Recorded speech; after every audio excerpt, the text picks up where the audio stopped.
십자가의 도가 멸망하는 자에게는 미련한 것이요 구원을 받는 우리에게는 하나님의 능력이라.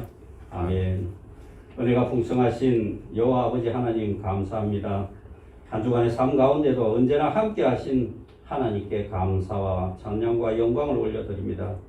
세상 것 바라보면 아무런 희망과 기대할 것이 없는 요즘이지만 여호와를 인하여 기쁨의 산 소망을 꿈꾸며 오늘도 하나님께로 나아왔습니다. 아버지, 저희들의 허물을 용서하시고 구별된 삶을 살아가는 주의 자녀들 다 되게 하여 주옵소서. 10월에 참 좋은 계절을 허락하신 아버지 하나님 감사를 드립니다. 오곡백과가 무르익고 풍성한 열매로 마음까지도 넉넉히 채워지는 이 귀한 계절, 저희들의 신앙과 모든 삶들도 풍성히 채워지며 영적으로나 육적으로도 행복한 이 10월 한 달 되게 하여 주옵소서. 길어지는 코로나19로 많은 어려움 가운데 있습니다. 하나님, 빠른 시간 안에 코로나19가 종식될 수 있도록 긍휼을 베풀어 주옵소서. 위에도 코로나로 전환하여 불편하지만 조금씩 일상이 회복되는 길로 인도하시고 코로나19로 힘겨워하는 소상공인들을 위로하여 주옵소서. 이 나라의 민족을 사랑하시는 아버지 하나님, 위정자들을 축복하시고 이들의 생각과 판단을 주관하셔서 남과 북이 통일의 길로 나아가는 길을 열어 70여 년의 민족의 아픔을 치유하는 역사가 일어나게 하시며 세계 열방에 우뚝 서는 통일 대한민국을 이루게 도와주옵소서. 자원 선교교회를 사랑하시는 주님, 지금까지 인도하시고 축복하여 주신 은혜를 감사드립니다. 지역을 복음으로 변화되게 하시고 주님을 전가하는 일에 게으르지 않게 하셔서 주님과 사람 앞에 칭찬받는 창원 선교교회 되게 하여 주옵소서. 오늘도 국내외 선교지에서 복음 전하는 선교사님들을 기억하시고 그들의 필요를 때를 따라 채워주시며 땅끝까지 복음 전하는 일에 저희들도 함께하게 하셔서 가고 보내고 돕는 일에 쓰임받는 창원 선교교회와 저희 모두가 되게 하여 주옵소서. 말씀을 대언하시는 당회장 목사님, 영육간의 강건함을 허락하시고 선포되는 말씀을 통하여 성령 충만 받으며 말씀을 통하여 심령이 새롭게 변화되고 거듭나며 아멘으로 하답함으로써 기쁨과 은혜가 넘쳐나는 귀한 예배의 시간 되게 하여 주옵소서. 이래 희망학교와 돕는 손길과 목사님의 모든 계획 위에도 하나님의 특별한 은혜를 내려 주옵소서. 예배를 돕는 손길들을 축복하시고 이들의 수고를 통하여 예배가 더욱 원동력 있게 하시고 기쁨이 넘쳐나는 이 한 시간 되게 하여 주옵소서. 새롭게 시작되는 10월도 주님의 은혜와 축복이 넘쳐나게 하시고 삶의 자리에서 주님을 증거하는 즐겁고 행복한 이 가을 10월 한 달 되게 하여 주옵소서. 모든 것 감사드리며 우리 구주 예수 그리스도의 이름으로 기도드립니다. 아멘.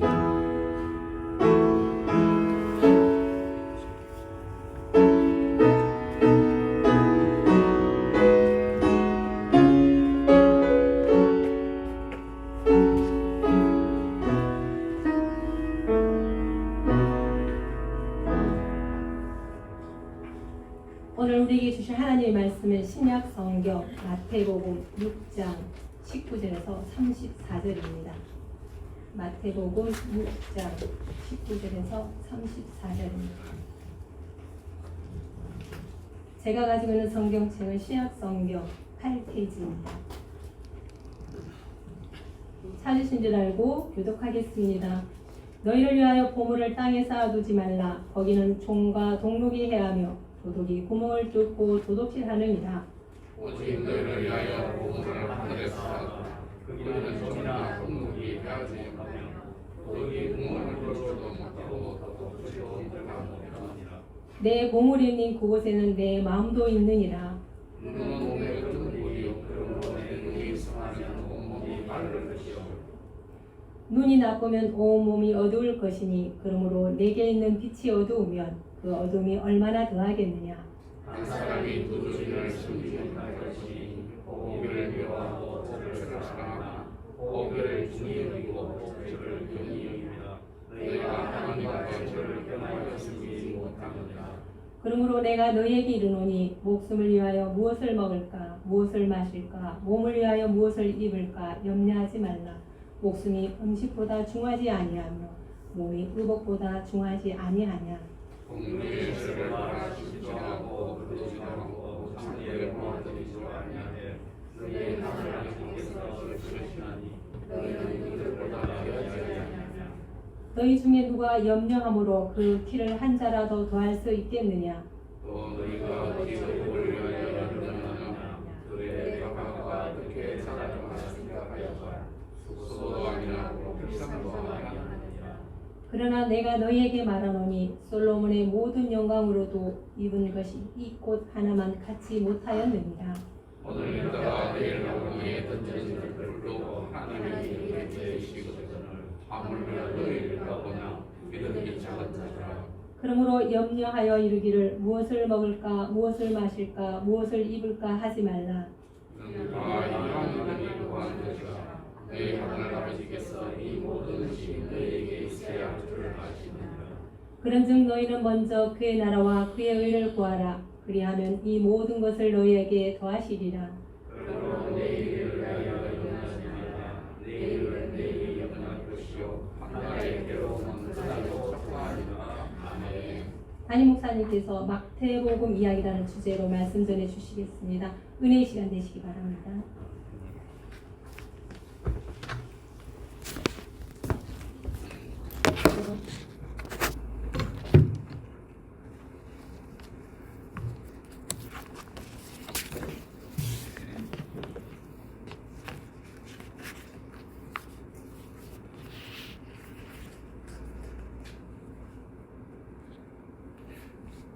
한 가지 이야기를 하겠습니다. 그 전설적인 고래 가운데 흰 고래 모비빅이라고 하는 고래가 있다고 합니다. 그래서 이 고래가 무수한 많은 배들을 뒤집고 많은 사람들을 죽였다는 전설의 흰 고래 모비빅이라고 하는 고래가 있습니다. 이 거대한 고래에게 한쪽 다리를 빼앗긴 늙은 선장이 있는데 그분의 이름이 예이헤브라고 하는 분입니다. 그래서 이 사람은 이제 이 굉장히 고래에게 상처를 입었는 그 모욕감과 분노와 좌절로 삶을 탕진하면서 그렇게 살아갑니다. 근데 이분이 이제 이 선장이 죽지 않고 살아가는 것은 언젠가는 이 바다에 나가서 모비빅 흰 고래를 찾아서 그 고래를 죽이는 것이 사명이었다고 합니다. 그래서 그는 이 사실을 잊지 않기 위해서 고래뼈로 어족을 만들어서 사용하게 됩니다. 복수의 날을 기다리던 중에 드디어 모비빅을 잡기 위해서 두 번째 항해를 떠나게 됩니다. 이 배의 이름은 피쿼터호라고 하는, 그래서 모비빅을 향한 그의 복수심의 이름을 따서 지었습니다. 그래서 선원들은 선장이 이러한 생각에 하나둘씩 물들어 갔습니다. 그래서 예이헤브는 희망봉으로 인도양으로 태평양으로 모비빅을 쫓아서 달리기 시작했습니다. 폭풍도 몰아치고 여러 가지 이제 현상이 나타나기 시작했습니다. 그러나 예이헤브의 눈은 빛이 났습니다. 그는 작사를 힘있게 잡고 태평양으로 인도양으로 대서양으로 달리기 시작했습니다. 그래서 서로가 생명을 건 사투를 벌이게 됩니다. 그래서 이 모비빅, 그건 등에 무수한 작살이 꽂힌 채 인간에게 정복당하지 않기 위해서 도망을 가기 시작합니다. 그래서 며칠에 걸쳐서 싸움으로 선원들이 여러 명의 이 폭풍우를 만나서 죽어가게 되었습니다. 그러나 예이헤브는 진념 또한 사그라들지 않았습니다. 그 중에 이제 1등 항해사인 스타벅이 있습니다. 스타벅은 선장 예이헤브에게 이 일은 얼마나 무모한 일이고 무서운 일인지, 왜 고래를 위해서 싸워야 되는지 거기에 대해서 얘기하게 됩니다. 예이헤브는 이 스타벅의 충고를 따르지 않고 외칩니다. 고래여, 나는 너에게 달려간다. 나는 끝까지 너와 맞붙여 싸우겠다.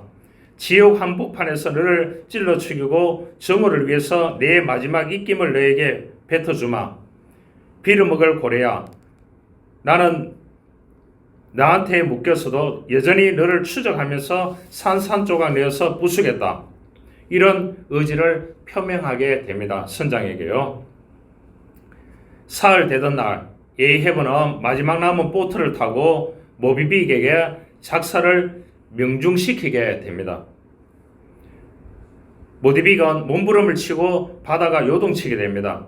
하지만 에이헤브는 작살줄에 목이 감겨서 모비빅과 함께 10년의 바닷속으로 사라지게 됩니다. 그래서 파고도호도 침몰하고 배와 함께 선원이 가라앉게 됩니다. 혼자 살아남은 이스멜이 이렇게 이야기를 전합니다. 모든 것이 무너져 버렸다. 바다의 커다란 수위의 5,000년 전에 굽이치던 것과 마찬가지로 물결치고 있었다. 그렇게 이야기를 했습니다. 그래서 모든 것이 무너져도 에이헤브 선장은 마치 지옥 끝까지라도 간다는 각오로 모비빅을 향해서 끊임없이 나갔습니다. 어떤 사람들은 그 이유를 운명이라고 말하는 사람이 있고 악마의 광란이라고 이야기하는 사람도 있습니다. 그래서 에이헤브, 이 사람이 이제 미치도록 쫓아갔던 이 모비딕은 무엇이겠습니까? 한마디로 이 모비딕은 나를 미치게 만드는 그 무엇이라고 그렇게 이야기를 하고 있습니다. 여러분, 세상에서 쫓고 쫓기는 삶 가운데서 힘든 삶을 살아가는 가운데서 가장 힘든 일은 고된 일이 아니라 이 이야기 가운데서 무엇을 가르쳐 주느냐? 헛된 일이라는 것을 가르쳐 주고 있습니다. 우리가 살아가는데 고된 일은 어느 정도 견디면서 살아갈 수 있어요. 그런데 내가 시작했는 일이 다른 사람이 다 봤을 때 헛된 일임에도 불구하고 이 에이헤브가 모비빅, 이 흰 돌고래에게 입었는 상처를 갚아주기 위해서 대서양으로 인도양으로 이렇게 배를 대절해가지고 쫓아다니는, 그래서 그 선장이 뭐라고 얘기합니까? 헛된 일이라고 그렇게 얘기했습니다. 그러나 자기는 헛된 일로 받아들이지 아니하고 그것을 했을 때에 거기에 있는 사람들이 다 죽게 되는 상황이 펼쳐지게 되는 것을 볼 수가 있습니다. 토끼몰이 경주를 하던 경주견 그레이하운드가 있었습니다. 이 청승스러운 개가 어느 날 경주하는 것을 그만둔다고 합니다. 다른 개들이 물었습니다. 너는 충직한 개고 경주를 하면 무조건 밀당하는데 왜 그만두느냐? 이렇게 물었습니다. 그가 너무나 힘들어서 그렇냐? 이제 달리기에는 너무 늙었니? 주인이 부당하게 대우했니? 그렇게 얘기하니까 그레이하운드는 고개를 저으며 그렇게 말을 했습니다. 내가 쫓고 있던 토끼가 가짜 토끼라는 것을 알았어. 그래서 이제 그만 달릴 거야. 이렇게 얘기했다. 여러분, 주인이 가짜 토끼를 걸어놓고 갈 수 있도록 했다는 겁니다. 경주에 쓰인 토끼는 진짜 토끼가 아니라 로봇 토끼였습니다. 인생에서 꿈이 없는 사람보다 불쌍한 사람이 가짜 꿈 속에서 사는 사람이라고 말할 수 있습니다. 가짜 꿈이 꿈 메모리를 다 차지하고 있으면 진짜 꿈이 저장될 공간이 없습니다. 그래서 어떤 사람 보면 이 꿈은 있는데 그 상상의 세계가 이 사람의 꿈의 메모리 속에 다 차지하고 있기 때문에 현실 가능한 그 꿈을 위해서 노력하지도 안 하고 고된 일도 하지 않고 헛된 꿈만을 꾸고 살아가는 사람들이 오늘날 많이 있습니다. 그것을 우리는 뭐라고 하느냐? 가짜라고 합니다. 아까 얘기했지요. 그 배에 항해사 스타벅의 이야기를 해보겠습니다.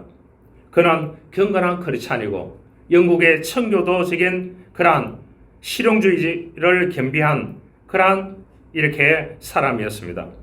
그래서 이 스타벅의 입장에 봤을 때는, 신앙적인 눈으로 봤을 때는 반 미치광이 짓을 하는 헤이에버와 또한 대립하는 모비빅, 흰 돌고래, 이것을 봤을 때에 한심하게 느껴졌을 것입니다.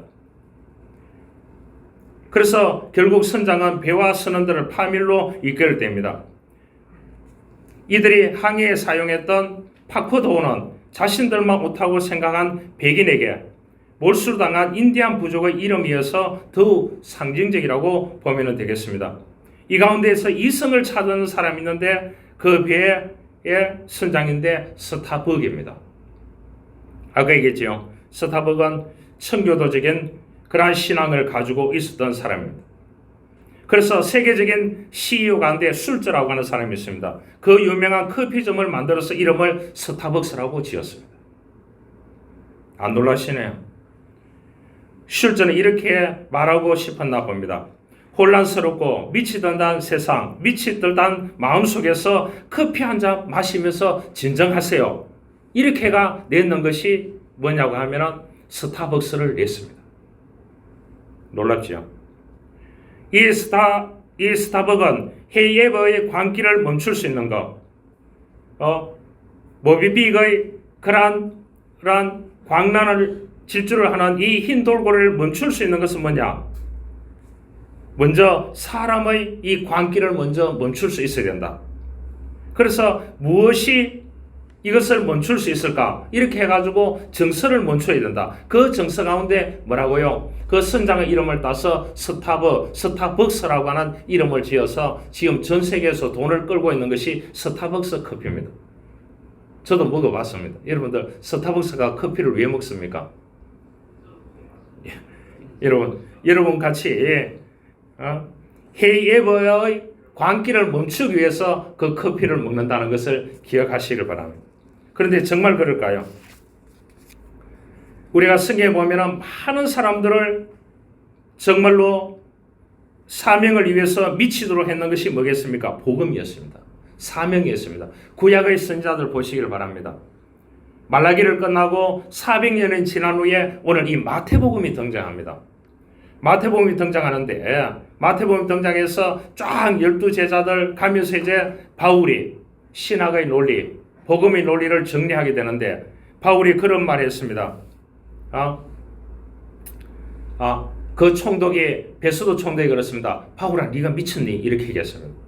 바울이 무슨 말 해준 줄 압니까? 나는 하나님의 복음의 진리에 미쳐서 그 사명을 위해서 살아가는 사람이라고 단호하게 얘기했던 사람이 누구였느냐? 사도 바울이었습니다.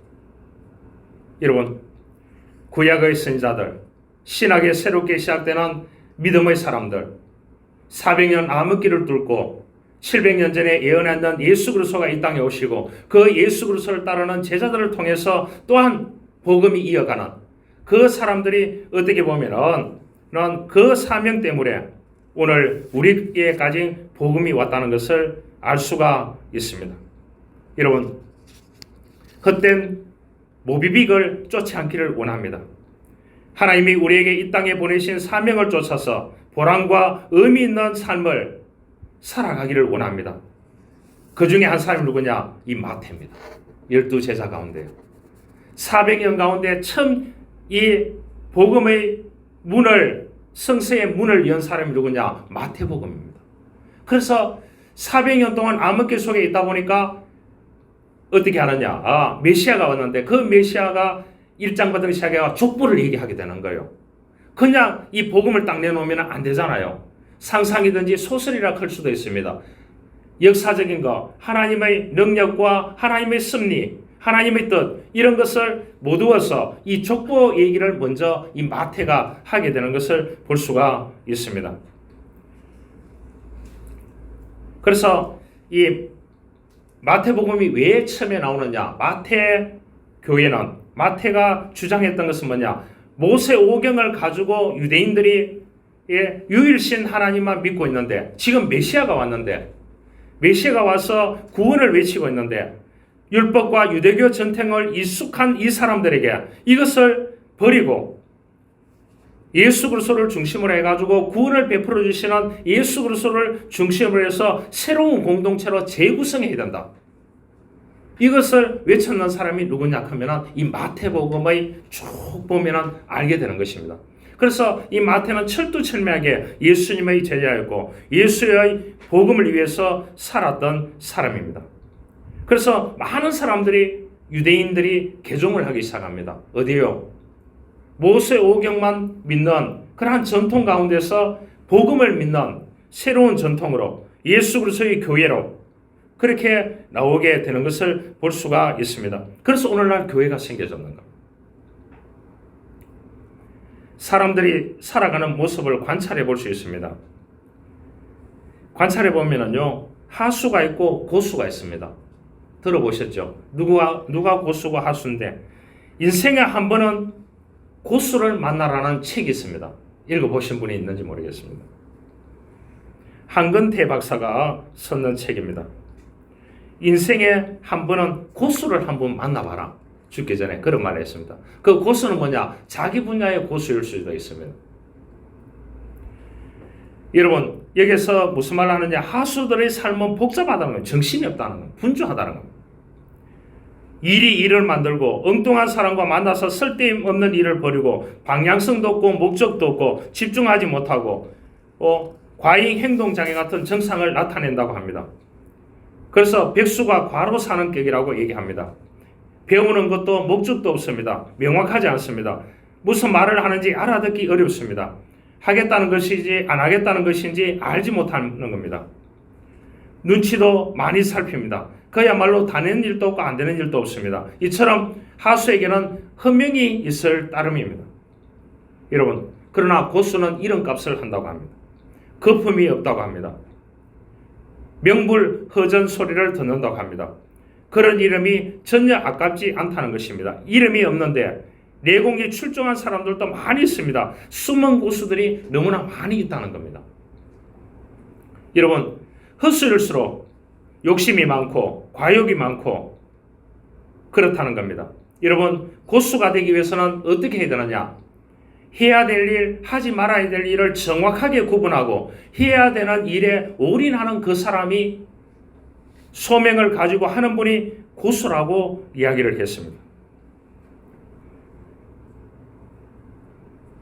금세기에 경영학의 대부인 사람이 누구냐? 피터 드래커입니다. 이 사람이 스탠포드 대학원의 진 콜린스에게 가르쳐준 교훈이 있습니다. 해야 할 리스트가 있는가? 그리고 하지 말아야 될 리스트가 있느냐? 그렇게 얘기하면서 고수가 되고 싶으냐? 그 얘기를 하면서 먼저 해야 되는 일의 우선순위를 정해보라고 그렇게 이야기를 했습니다. 그래야 고수가 될 수 있다고 했습니다. 여러분, 인생의 하수일수록 백수가 과로 사듯이 우선순위를 모르고 살고 고수일수록 우선순위를 분명하게 하면서 살아갈 수 있는 것입니다. 우리 신앙생활도 똑같은 것입니다. 여러분, 신앙생활에 고수로 살고 있습니까? 헛수로 살고 있습니까? 신앙생활도 고수가 되어져야 하는 것입니다. 그러기 위해서는 우선순위에 누가 먼저 있어야 되는 것입니까? 마음이나 정신이나 생각이나 모든 곳에 먼저 하나님이 있어야 되는 겁니다. 하나님이 있어야 될 자리에 사람이 있고 물질이 있고 내 일이 있다고 하면 그 우선순위는 언젠가는 무너지게 될 수밖에 없습니다. 그러나 먼저 하나님이 있어야 되는 겁니다. 하나님이 있고 그 밑에 일이 있고 사람이 있고 물질이 있고 그렇게 되어야 그 일을 하나님이 도와주시고 하나님께서 이루어 가시는 것입니다. 그래서 오늘 본문에 이 마태복음이 핵심입니다. 너희는 먼저 그의 나라와 그의 의를 구하라. 그리하면 이 모든 것을 너희에게 더하시리라. 그러므로 내일 일을 위하여 염려하지 말라. 내일 일은 내일 염려할 것이요 한 나라의 괴로움은 그 나라의 족하니라. 그렇게 얘기했습니다. 여러분, 멋진 결론입니다. 하나님께 가까이 함이 내게 복이라고 시편 73편에 말했습니다. 왜냐? 하나님이 우리를 붙들어 주시고 하나님이 우리를 인도하시고 하나님이 우리를 축복하시고 하나님이 우리를 승리케 하시기 때문에 우리가 무엇이 꿈속에도 하나님이 1번이 되어져야 합니다. 어떤 경우에도. 할렐루야. 그 다음에 내가 있고 그 다음에 물질이 있고 그 다음에 일이 있고 그 다음에 여러 공동체가 있고 삶이 있어야 되는 것입니다. 우리는 죽을 때까지 이것을 한 번도 놓쳐서는 안 되는 것입니다. 그래서 신앙의 결론이 뭐냐? 오늘 6장에서 말하고 있습니다. 먹고 사는 현실 문제 때문에 복잡하게 염려하지 말고 단순한 믿음으로 최우선적으로 하나님을 위해서 살라고 그렇게 말씀했습니다. 그의 나라와 그의 의를 구하라고 했습니다. 그래서 이 신학자 가운데 위어스비라고 하는 사람은 이 6장을 3F로 신앙을 정리하고 있습니다. Father, Pacer, First.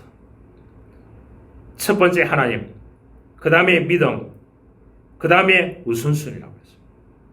여러분, 우리가 이렇게 신앙생활을 하고 살아가고 있습니까?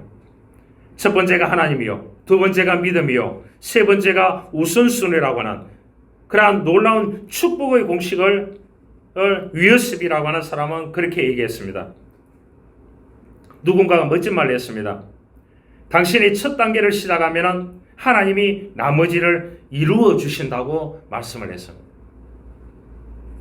그것을 기도하고 믿음에 맞게 살아가야 되는 것입니다. 앞에 얘기했습니다. 세계적인 커피 전문점 스타벅스의 하워드 슐저는 10년 전에 커피잔 밑에 성경 구절을 새겨서 간접적으로 전도했습니다. 그 성경 구절은 자기가 뽑았는 게 아닙니다. 자기가 읽고 뽑았는 게 아니라니까요. 닉 윌리엄 목사라고 제가 설교하면서 여러 번 강조했습니다. 제가 그 교회를 가봤기 때문에. 캘리포니아 주에 있습니다. 세들베 교회라고 들어보셨죠? 목적이 이끄는 삶입니다. 참 주제가 멋지죠? 목적이 이끄는 삶을 살아야 된다는 겁니다.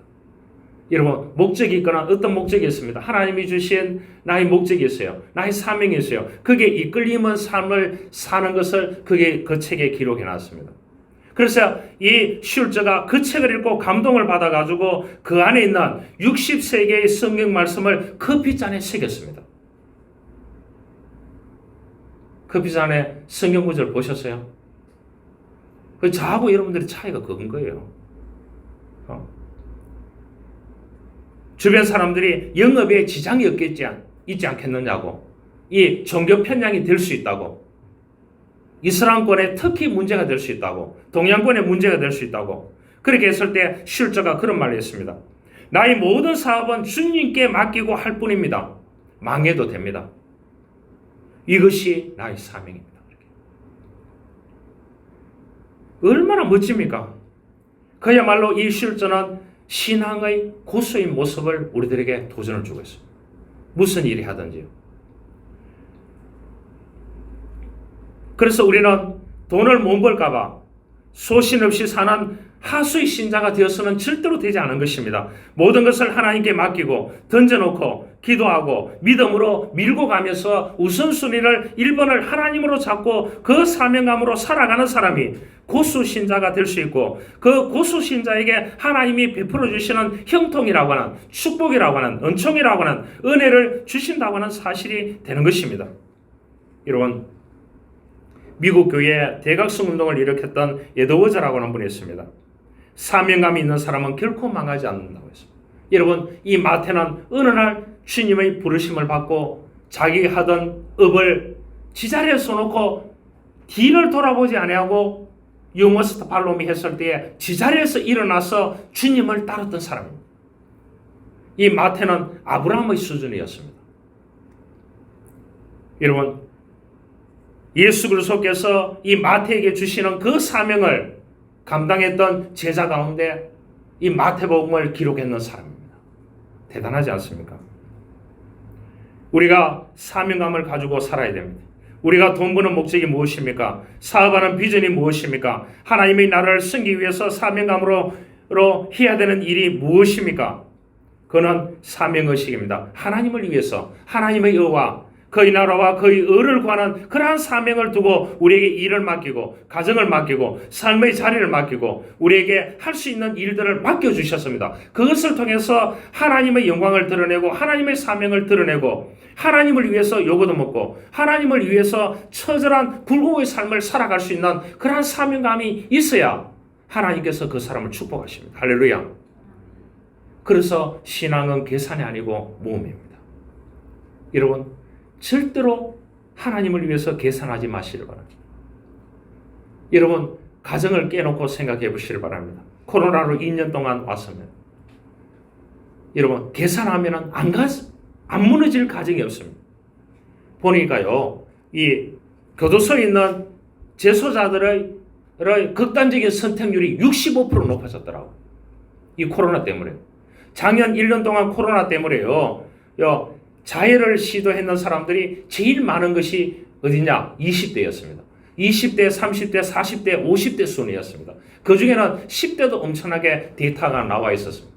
제가 어제 학교에 가서 강의를 했습니다. 여러분, 그 사람들은 뭐냐? 자기 비전과 뜻만 이루면 이 땅이 모든 것이 된다는 그러한 마음을 가지고 있기 때문에 그것이 이루어지지 않으니까 극단적인 선택을 할 수 있는 것입니다. 경상도 말로 그런 말이 있잖아요. 내가 왜 이것을 하겠느냐? 여복 답답하시면 이것을 하겠느냐? 그 말을 하지 않습니까? 여러분, 우리의 사명은 달라야 됩니다. 그의 나라와 그의 의를 구해야 됩니다. 하나님의 나라와 하나님께서 나에게 주신 사명, 이 마태에게 주셨는 이 사명. 그래서 마태복음에서 마태가 하는 얘기가 뭐냐? 내가 예수님을 만나고 모든 것을 경험했는데 그 경험했는 그 감정과 지식과 그 풍부한 모든 것들이 뭐냐? 우리는 이 땅에 살아가는 동안 하나님의 나라와 하나님의 의를 위해서 구원받은 자로서의 사명을 가지고 살아간다고 하면 나머지 순번은 하나님께서 채워주신다. 이것이 마태복음의 핵심인 것입니다. 여러분, 그러잖아요. 말 잡는 아이에게 한 개만 주겠습니까? 한국 사람들은 덤으로 또 줍니다. 그렇잖아요. 안 그래요? 덤으로 또 주지 않어요. 하나님이 그렇다는 거예요. 우리는 아직 가야 할 길이 있습니다. 세계적인 심리학자인 스카펠기가라는 사람이 그런 책을 썼습니다. 아직도 가야 할 길이 있다. 멋진 책이죠. 아직도 가야 할 길, 그것이 있다는 겁니다. 그게 뭐라고 했냐? 문제를 대면하는 데 따르는 정당한 고통을 회피한다고 하면, 우리에게 다가오는 수많은 고통과 위험과 아픔을 우리가 회피한다고 하면 그 문제를 통해서 우리가 가질 수 있는 것은 성장도 회피한다는 겁니다. 그 사람은 성장할 수 없다는 겁니다. 그래서 마태복음 25장 13절에 말합니다. 깨어있으라고 말했습니다. 그날과 그때를 알지 못한다고 했습니다. 그날과 그때를 바라보면서 이 땅에 우리에게 주어지는 사명을 위해서 살아가야 된다고 말씀했습니다. 옛날에 정치를 잘하는 왕이 있었습니다. 어느 날 왕은 온 국민에게 선포했습니다. 누구든지 국법을 어기는 자에게 한 눈을 뽑아버리겠다고 했습니다. 그렇게 선언하고 선포했으니까 법이지 않습니까? 맨날 왕이니까. 그런데 제일 처음 국법을 어긴 사람이 누구냐? 왕의 사랑하는 하나밖에 없는 아들이었습니다. 그래서 신하들이 얘기합니다. 왕이요, 지금 소문이 자자합니다. 왕의 아들께서 지금 국법을 어겼습니다. 어떻게 하면 좋겠습니까? 그럼 하루 고민해보자고 이 왕이 밤새도록 잠을 못 자면서 고민하게 생각. 사랑하는 아들의 눈을 한 개 뽑으려고 하니까 아비로서 가슴이 아픈 겁니다. 다음날 아침에 대신들이 다 모였을 때 그런 말을 했습니다. 차마 아들의 눈을 뽑을 수 없고 내가 보는 앞에서 내 한 눈을 아들 대신 뽑으라고 했습니다.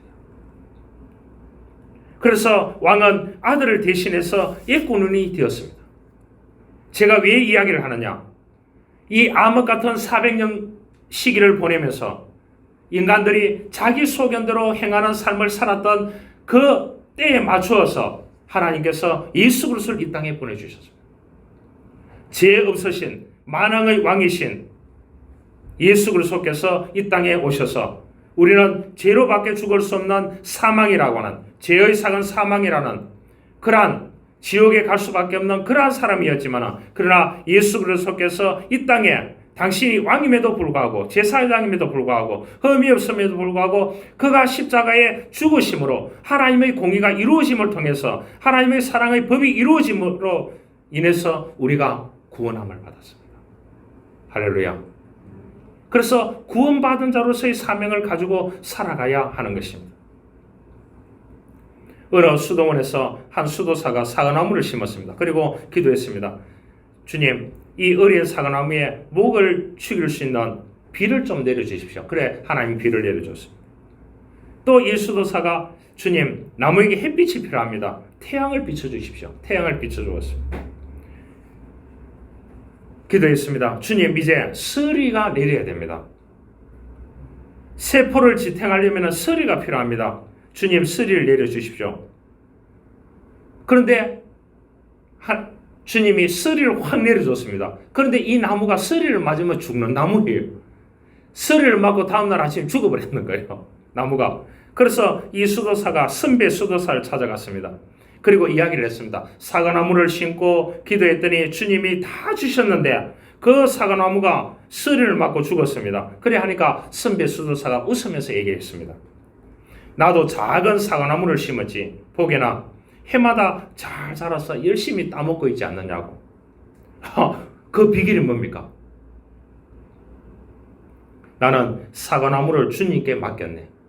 주님이 주시는 비, 주님이 주시는 태양, 주님이 적절하게 주시는 이 자연적인 환경 가운데서 여러 가지 방법과 수단을 달라고 하지 않고 그냥 주님께 맡기고 그렇게 기도했다네. 그런데 하나님께서 다 보내주셨다네. 그래서 저 나무를 따먹을 수 있지. 이 얘기는 뭐냐 하면은 딜로우라고 하는 사람이 썼는 만족이라는 그러한 글의 이야기입니다. 여러분, 기도가 소용이 없다는 것이 아닌 것입니다. 오히려 어떻게 기도하는 것이 좋은가에 대한 우리에게 말씀해주고 있는 것입니다. 때로는 우리의 기도를 하나님을 제한해버리고 자기 목적과 목표만 달성하기 위해서 하나님의 의를 구하지 않는 그러한 기도를 하는 사람들이 얼마나 많이 있습니까? 하나님을 하수인으로 만들어버리는 경우가 얼마나 많이 있습니까? 여러분, 기도는 하나님에 대한 일방적인 명령이 아닌 것입니다. 기도는 하나님의 음성을 듣는 것입니다. 내가 하나님의 편에 서는 것입니다.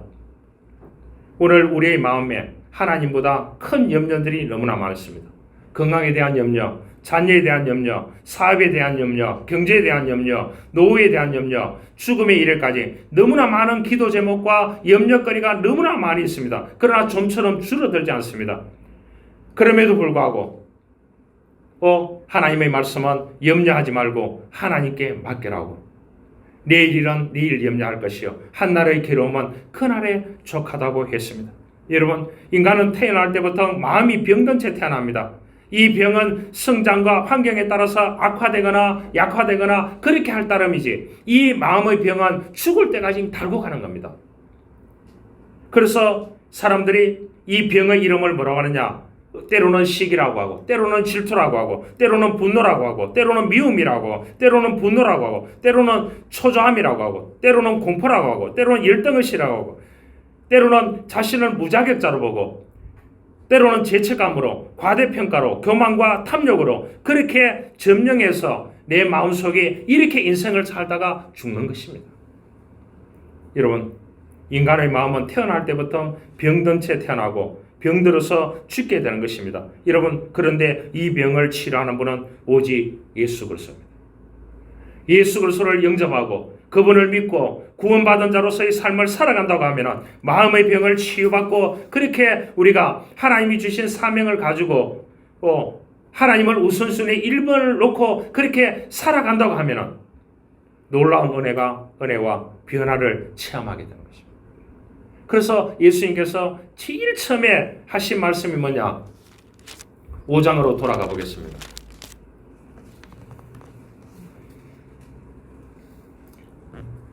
5장으로 돌아가 보면은 1절에서 12절까지 우리가 교독해 보겠습니다. 5장 1절에서 예수께서 무리를 보시고 산에 올라가 앉으시니 제자들이 나온지라. 심령이 가난한 자는 복이 있나니 천국이 그들의 것이며 온유한 자는 복이 있나니 그들이 땅을 기업으로 받을 것이며 긍휼히 여기는 자는 복이 있나니 그들이 긍휼히 여김을 받을 것이며 화평하게 하는 자는 복이 있나니 그들이 하나님의 아들이라 일컬음을 받을 것이며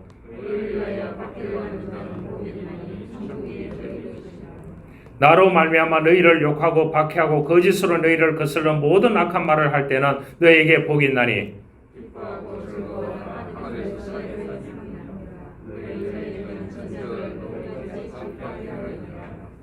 아멘. 우리가 이렇게 살아갈 수 있겠습니까? 핍박당하고 고통당하고 누명을 뒤집어 씌우고 이러한데도 예수님이 제자들에게 제일 처음 한 말씀입니다. 기뻐하고 즐거워하라. 하늘에서 너희 상이 큼이니라.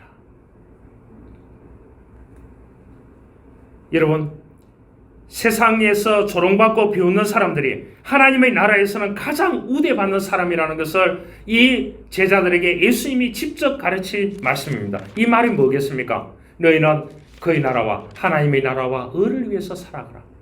모든 것은 하나님께 맡기라 하고 그렇게 말을 했다는 겁니다. 여러분, 이 유대인 부자 가운데 게라라고 하는 사람이 썼는 책이 있습니다. 돈과 인생의 비밀이 있습니다. 여기에 부자가 되는 법을 이렇게 설명했습니다. 여러분, 혹시 부자가 되고 싶다면 이 게라의 말씀에 유념하시길 바랍니다. 자네가 세상에 제공한 서비스 양과 질이 그대로 자네가 받는 보수가 된다네. 즉, 이 게라시는 서비스하는 것에 집중하면은, 즉 남을 기쁘게 하는 일에 집중하면은 부자가 될 수 있다. 그렇게 했어요. 여러분, 버는 데 집중하지 말고, 이 버는 거는 번다는 거죠. 남을 기쁘게 하는데, 주는 데 집중하는 자가 부자가 될 수 있다. 이렇게 했습니다. 굉장히 역설적입니다. 이건 뭐냐? 성경 말씀 그대로인 것입니다. 여러분, 한국교회와 한국교회 성도들은 잘못된 가치관을 가지고 있습니다. 사마니즘적인 요소를 너무나 많이 가지고 있습니다. 예수님이 가르친 핵심이 뭐겠습니까? 먼저 다른 사람에게 기쁨과 감동을 주라는 겁니다. 주기 전에 하나님께 기쁨과 감동을 주는 자로 살아라는 겁니다. 그것이 뭡니까? 사명이어야 된다는 거죠. 그리스도인의 사명이어야 된다는 거죠. 여러분, 하나님의 의와 하나님의 나라와 의를 구하기 위해서 얼마만큼 하나님께 기쁨이 되는 삶을 살고 하나님께 감동을 주는 그러한 삶을 살고 또 다른 사람에게 나에게 왔는 이 복음을 가지고 수많은 사람들에게 어떻게 기쁨과 감동을 줄 것인가, 그것을 생각하면서 살아가고 있는지 우리는 생각을 해야 되는 것입니다. 그래야 하나님의 나라의 상급이 더욱더 풍성해진다는 사실입니다. 여러분, 이 땅에 너무 재물과 명예를 쫓지 마시길 바랍니다. 여러분, 하나님의 나라에서 받을 상급이 얼마나 풍성한가를 한번 생각해 보시길 바랍니다. 청둥오리에 대한 이야기가 있습니다. 청둥오리는 뭐겠습니까? 청둥오리 먹어보신 분 있죠? 오리집에 가서 기러기과에 속하는 철새입니다. 북쪽 시베리아 제약에서 이 한국 땅까지 날아오는 겁니다. 여러분, 북쪽 시베리아 생각해 보시길 바랍니다. 얼마나 긴 거리입니까? 그래서 날개의 힘이 제일 센 게 뭐냐? 청둥오리라고 합니다. 그래서 청둥오리 농장에 가면 수천 마리 청둥오리들이 있어요. 안 날아가고 있어요. 왜냐? 그 사육장에 가보면은 여러분, 아무도 날아가는 청둥오리가 수백 마리가 있는데 안 날아간다는 거예요. 주인에게 물어봤습니다. 왜 청둥오리가 날아가지 않느냐? 영양가 있는 사료를 주니까 몸무게가 불어가지고 날개가 아무리 세도 못 날아간다는 거죠. 그래서 뭐냐? 청둥오리 장사가 그래서 된대요. 청둥오리가 있는 곳에서 이 먹이를 주는데 거기는 자연적인 먹이를 주면서 돈을 벌고 있는 거예요. 대단하죠. 그래서 청둥오리는 처음에 왔다가 날아갔다가 다시 온다는 거예요. 먹이가 좋으니까. 사료를 주니까. 그런데 다시 왔다가 그 사료를 먹고는 못 날아간다는 거죠. 엄청나게 주니까. 그냥 포기해버리는 거죠. 그래서 사람들이 맛있는 청둥오리 고기를 먹게 되는 거예요. 사람도 마찬가지입니다. 여러분, 먹을 것, 입을 것 걱정이 없다는 것은 보기에는 좋아 보이지만 사람을 안 좋아하게 만드는 것입니다. 충분히 능력이 있는데 그 능력을 발휘하면서 살지 못하는 사람들을 보면서 대부분 저는 그렇게 생각합니다. 저 사람이 청둥오리 같구나. 먹고 마시고 입을 것이 풍성하고 삶이 안정되었다고 하나님의 나라와 의를 구하는 것을 포기하거나 이전 영적인 청둥오리 같은 삶을 살아가는 오늘날 이 땅의 그리스도인들이 얼마나 많이 있습니까? 여러분, 세상이 그렇게 풍족하고 풍성하여도 영적으로 우리가 사명을 감당하지 못하면 그 사람은 영적인 청둥오리와 같고 하수에 속하는 사람으로 살아갈 수밖에 없는 것입니다. 한 가지 이야기를 하고 말씀을 마치려고 합니다. 허준 하면은 다 알죠. 허준은 서자 출신입니다. 새로운 삶을 위해서 어머니를 모시고 고향을 떠나서 경남 산청에 와서 최고의 명예라고 소문난 유이태를 찾아가게 됩니다. 그곳에서 유이태가 모든 명예를 버리고 병자들 신실하게 치료하는 모습을 보고 그의 제자가 되기를 원했습니다. 헛된 일을 하면서 가난한 병자들을 돌보면서 그 스승을 도와서 소임을 다하게 됩니다. 그러던 중 창녕의 성대감 부인의 중풍을 침술로 치료하는데 성공한 이 허준이 됩니다. 그래서 허준에게 이 추천서를 써주게 됩니다. 창녕의 감사가요. 그래서 유이태가 어떻게 되느냐, 내의원으로 추천서를 받게 되는 겁니다. 그런데 이 유이태는 쉽게 말하면 왕궁에 내의원으로 가지 않냐고 그를 불태우고, 그래서 어떻게 보면은 허준은 유이태를 그곳에서 만나서 유명한 사람이 우리가 되지 않습니까? 드라마도 보고 뉴스도 보고 역사적인 기록에서 보게 되는 것입니다. 그래서 그 허준이 물어봤습니다. 유이태에게. 이 산골에 와가지고 가난하고 힘들고 병든 자를 이렇게 하는데 왜 하느냐? 그렇게 얘기하니까 그런 말 했습니다. 유이태가. 이것이 나의 사명이라고. 사람을 육체적으로 살리는 것이 나의 사명이라고 그렇게 했습니다. 먹고 마시는 것이 사명이 아니고 그 사명이 무엇입니까? 이렇게 하니까 사랑이다. 이렇게 얘기했습니다. 사랑이다. 병들고 알아 누워서 불쌍하게 내 침수를 기다리는 그 사람들에게 내가 베푸는 것이 사랑이다. 사랑이 나는 사명이라고 생각한다고 이렇게 이야기를 했습니다. 대단한 거 아닙니까? 여러분, 오늘날 우리가 살아가는 이 세상은 어떤 사람들이 많습니까? 꼰대가 너무나 많이 있습니다. 리더가 많은 것이 아니고 꾼이 많은 시대 속에서 살아갑니다. 모든 곳에 보면 꾼들이 다 해먹고 있습니다. 그러죠? 참다운 유이태 같은 리더를 원하는 시대입니다. 허준 같은 리더를 원하는 시대입니다.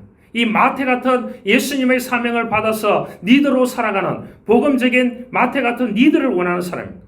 이런 사람이 기둥 같은 사람입니다. 여러분, 홀로 멋지게 우뚝 선 최고의 존재가 아니라 여러분 기둥을 잘 보시기 바랍니다. 기둥이 혼자 세워져 있으면 폐허입니다.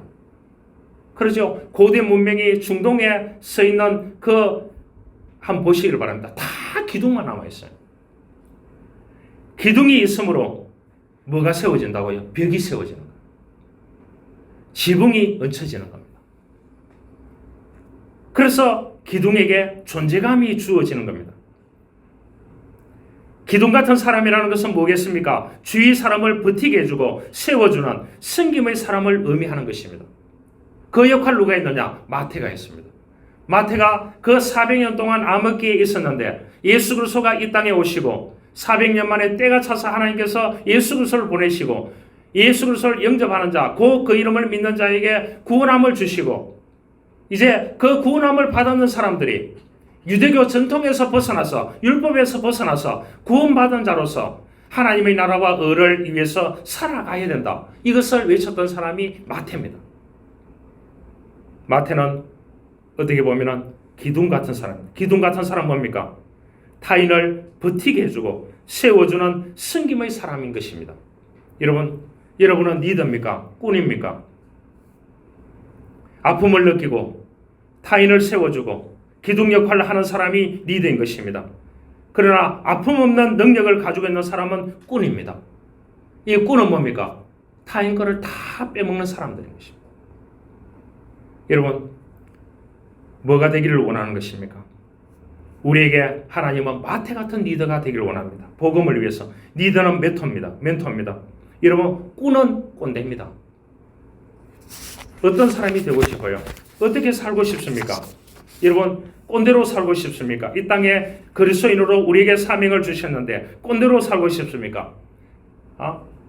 꾼으로 살고 싶습니까? 리더로 살고 싶습니까? 멘토로 살고 싶습니까? 저와 여러분들이 결단해야 됩니다.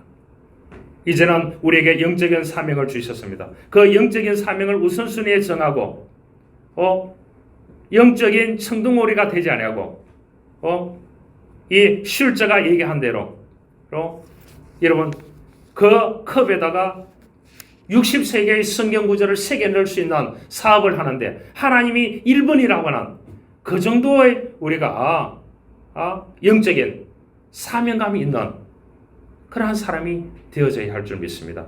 이러한 은혜가 있기를 주님으로 축원합니다. 하나님 감사합니다. 오늘 이 땅에 예수 그리스도를 보내주시고 그 예수 그리스도를 통해서 우리가 구원함을 받고 또한 우리가 이 땅에 살아가는 동안 하나님의 나라와 의를 위한 사명을 최우선순위에 두라고 예수님께서 마태를 통해서 이 마태복음을 통해서 우리들에게 말씀해 주고 있습니다. 주여 우리에게도 이러한 은혜를 주십시오. 우리가 먼저 우선순위를 정해서 하나님이 1번이 될 때에 그 1번 뒤에 있는 2번, 3번, 4번, 5번, 6번, 7번, 8번들이 하나님께서 은혜를 주시고 형통함을 주시고 놀라운 그러한 축복을 주신다는 사실을 우리가 기억하고 1번에 올인하는 1번의 사명을 먼저 감당하는 믿음의 사람으로 삼아 주십시오. 주님, 우리가 이 땅에 주님이 주신 사명입니다. 주님, 꼰대로 살지 않기를 원합니다. 리더로 살기를 원합니다. 하나님 멘토로 살기를 원합니다. 하나님 우리에게 은혜를 부어 주옵소서. 구주 예수 그리스도의 이름으로 기도하옵나이다. 아멘.